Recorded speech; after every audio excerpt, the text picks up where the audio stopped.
Governor, welcome back to Fox News Sunday. Thank you, Chris. Good to be back.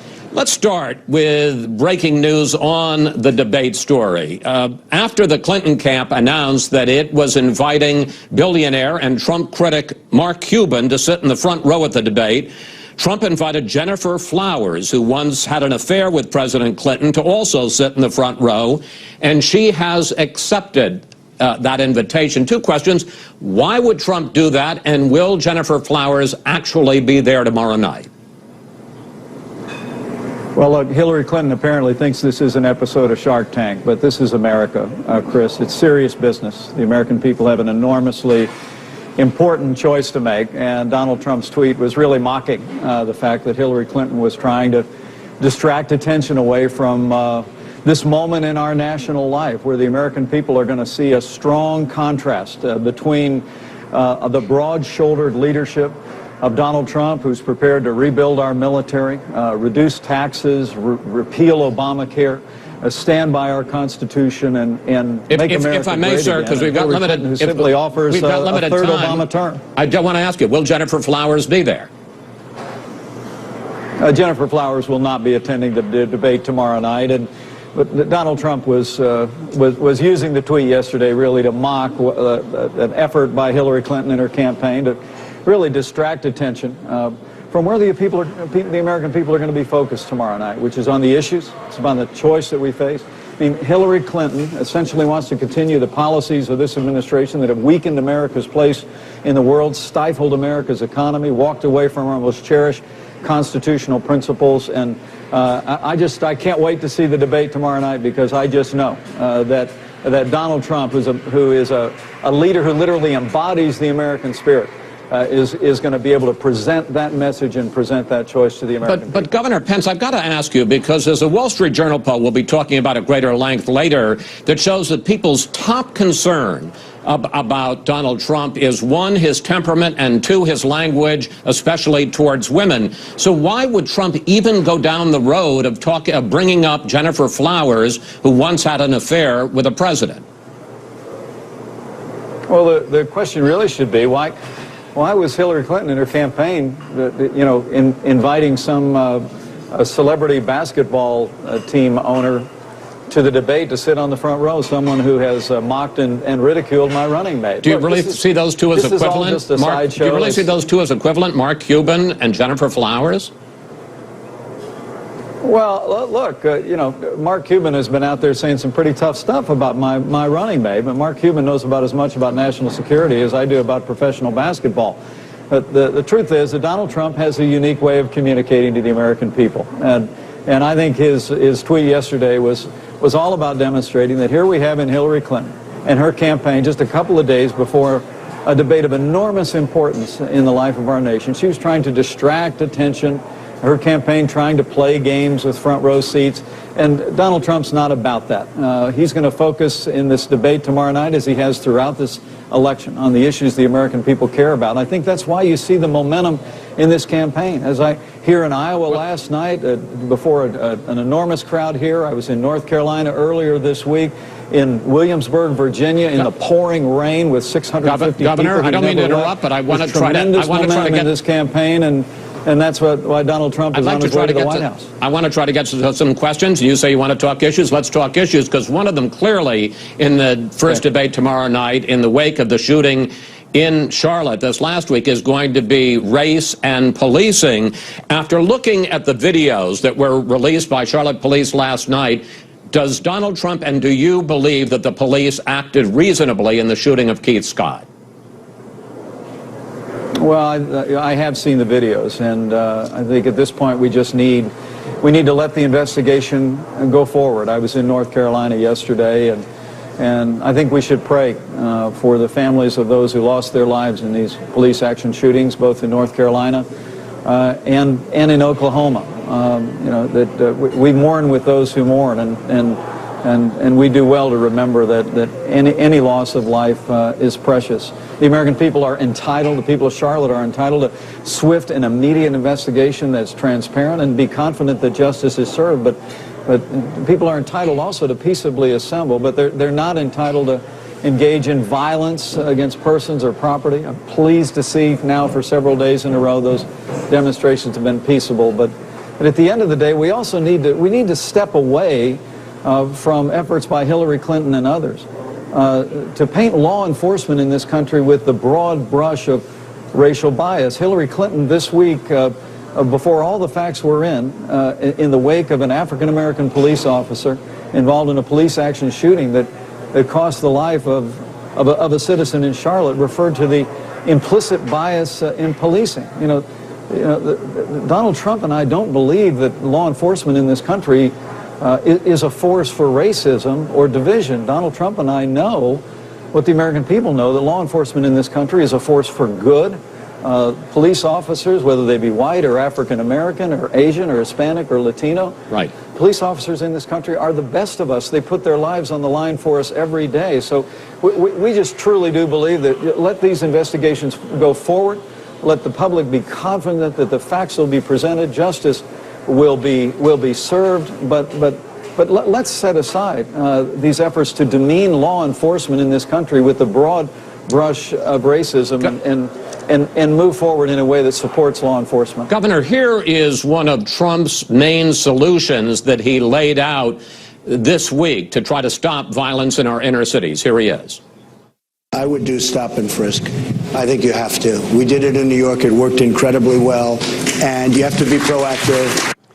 But, Governor, in New York, where Trump says it was such a success, 80% of those stops, 4 and 5, were stops of either African Americans or Hispanics. And as a result, a federal judge ruled that the stop and frisk policy was unconstitutional. Well, I know there was one court decision in that regard, but stop and frisk literally saved lives in New York City when it was implemented. It's been implemented in cities around the country, and it's on a sound constitutional footing. This gives law enforcement officers the opportunity, with probable cause, to be able to stop and question individuals that they think may be involved or about to be involved in criminal activity. And Donald Trump specifically was talking about the crisis of criminality and murder in Chicago. I mean, my parents were both born and raised in Chicago. My grandfather came from Chicago when he immigrated to this country. It is a great and wonderful city, but to see the avalanche of violence in that city, Donald Trump is the kind of leader that's going to say, let's take a policy that worked in New York City, that reduced violent crime in New York City, and stop and frisk and bring it to Chicago, Illinois. And that's just the kind of leadership he's going to continue to provide. Governor, I want to ask... He is a man that you will find is impatient with failure and impatient Governor, I want to ask you about another form of his... Chicago can be safe, but it's going to take... If I can, sir, I want to ask you about another form of Donald Trump's leadership.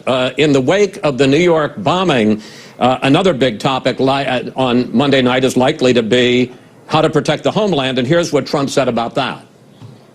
It's time to put firm immigration controls in place. Extreme vetting, right? Extreme vetting.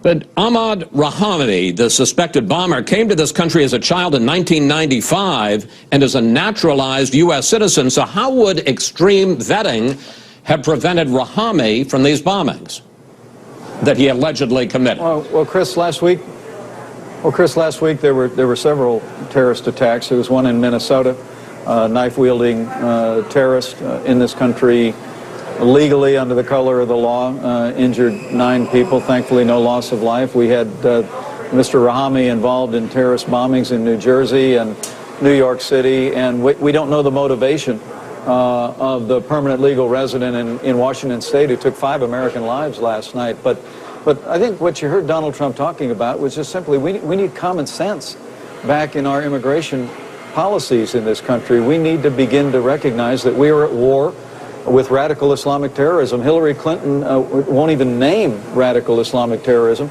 Donald Trump has a plan to confront it. A part of that includes a full review of our immigration policies, suspending immigration from territories and nations that have been compromised by terrorism. And Hillary Clinton actually wants to increase the refugee flow from Syria by 550%. I think what Donald Trump was talking about in the wake of those terrorist attacks a week ago is that we simply have to take a step back. We have to start doing things differently. We have to start putting the safety and security of the American people first, and that's precisely what Donald Trump will do when he becomes president of the United States. Governor, I want to ask you about one final question and one final issue. The Washington Post reported this week that the Trump Foundation paid out $250,000, more than $250,000 to settle various lawsuits against Trump and Trump businesses. Now, Governor, as I'm sure you know, there are laws against what's called self-dealing, where a charity spends money for the personal benefit of a person or his businesses. Well, I think the Trump Foundation has responded to those questions and will continue to answer any issues that arise. I know that the Washington Post reporting on this has been very, very sketchy. They've been found to be factually incorrect on a number of bases. Well, no, but you know, I'm sure the Trump family and the foundation welcomes that. Sir, if I may, let me ask you about one specific case, and that is the case of the flag in Mar-a-Lago. The city of Palm Beach sued Mar-a-Lago because they had a flag that exceeded zoning barriers. There was a settlement under which Mar-a-Lago, the for-profit club run by Donald Trump, was going to pay $100,000 to a charity. Number one, he didn't pay it, the club didn't pay it, the foundation paid it, and secondly, Donald Trump hasn't contributed a dime to his own foundation since 2008. What kind of a charity is that, sir? Well, I know that the Trump Foundation, the family, can answer all of those questions about that specific instance and others, and they have. I think the American people are even more interested in the Clinton Foundation. They have not explained, sir. The Washington Post has asked them. They have not explained how it was the foundation that ended up spending money instead of either Trump or Mar-a-Lago. They also haven't explained why he hasn't contributed any money since 2008. Well, look, these answers are all fair game, Chris, but I just wish there was as much interest in the activities of the Clinton Foundation, that we know accepted tens of millions of dollars from foreign countries and foreign donors who were then given access to Hillary Clinton while she was Secretary of State. I mean, the truth of the matter is what you see in the Clinton Foundation, and the Trump Foundation is a private charity by a private family that's helped many, many worthy causes over the years. The Clinton Foundation, Hillary Clinton was literally warned during her confirmation hearings, could be used by foreign donors and foreign governments to gain access and gain favor while she was Secretary of State, and yet she went on ahead and did it. And the fact that now emails have come to light that have shown a direct connection between those that were contributing to the Clinton Foundation and access that was given to those people, to the calendar and opportunities to meet with Hillary Clinton as Secretary of State, are deeply troubling to the American people. Governor, that's the kind of pay-to-play politics the American people are tired of, and Donald Trump is going to bring it to an end when he becomes president. Governor, I'm going to cut you off because we're going to be talking to a representative of the Clinton campaign next, and I'm sure you would like me to ask him that question. Governor Pence, thank you. I understand you'll be in the audience tomorrow night. Safe travels, sir. I sure will. Thanks, Chris.